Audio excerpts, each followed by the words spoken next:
2000,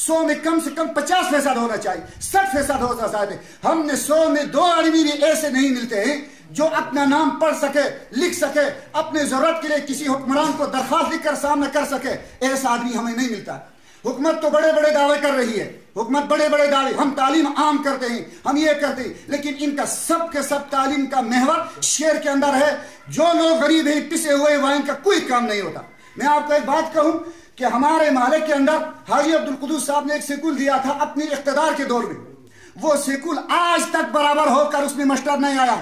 اس کے اقتدار اور آج سوچ کرو تو 15 سال گزرے، اور 15 سال کے اندر جس وقت اس نے سے پہلے تو ہم منت فرادے کرتے کسی نے سکول دیا نہیں، حاجی صاحب نے جب سکول دیا اس کے بعد 15 سال گزر گیا، آج تک وہ برابر ہو کر ماسٹر نہیں لگا۔ اور ہمارے بلنگا محلہ کے اندر آبادی ہے کل افراد 500 ہیں، اور بچے جو پڑھنے والے 200 تو کم سے کم ہوں گے۔ یہ لوگ محروم ہیں، کوئی حکومت اس پر توجہ نہیں رہ رہی۔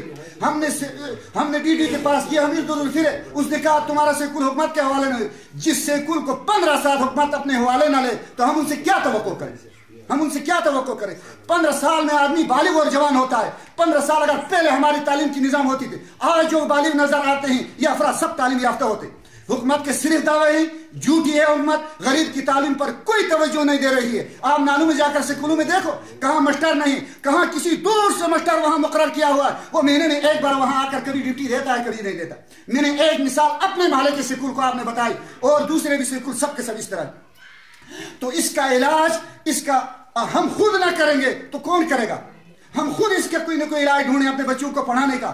بچوں کو پڑھانا یہ گناہ نہیں ہے، یہ اجر عظیم ہے، یہ جہاد ہے۔ میرے رب نے قرآن میں فرمایا ہے هل يستوي الذين يعلمون والذين لا يعلمون، جاننے والا اور نہ جاننے والا برابر نہیں ہے، عالم اور جاہل برابر نہیں ہے، سمجھدار اور غیر سمجھدار برابر نہیں ہے۔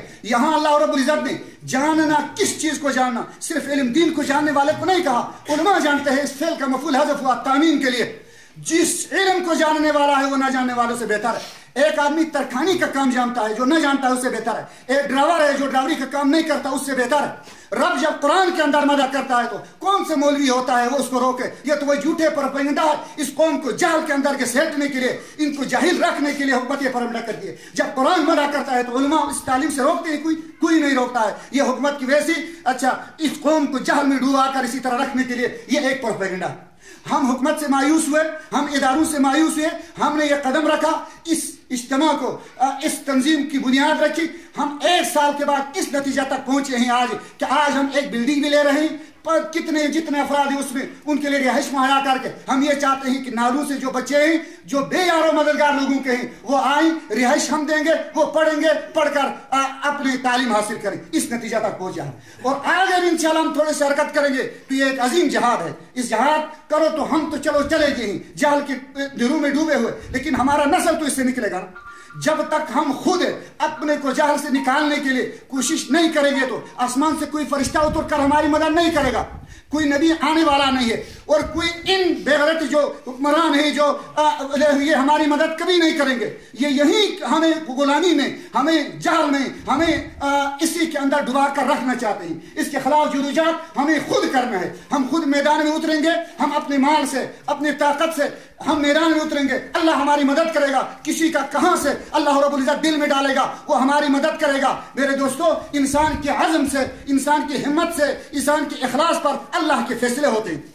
فیصلے مال و متاع پر نہیں ہوتے، فیصلے عزت اور طاقت پر نہیں ہوتے، فیصلے انسان کے اخلاص کی بنیاد پر ہوتے ہیں۔ اگر مال و متاع پر فیصلہ ہوتا تو بدر کے میدان میں 313 کو اللہ فتح نہ دیتے 1000 کے مقابلے میں۔ ان کے پاس مال و متاع تھا، اسلحہ تھا، مسلمانوں کی تعداد کم تھی، کچھ بھی نہیں تھا، لیکن رب کریم نے فتح سے ان کو نوازا جن کے پاس اخلاص ہو، جو اللہ کے دین کو ماننے والا۔ میرے دوستو، ہم سب مسلمان ہیں، ہم فخر کرتے ہیں اسلام پر، ہم سب گجر قوم کے ہیں، ہم اس پر فخر کرتے ہیں، ہم گجر قوم کے ہیں۔ یہ کوئی گجر قوم کے ہونے میں کوئی کمی نہیں ہے۔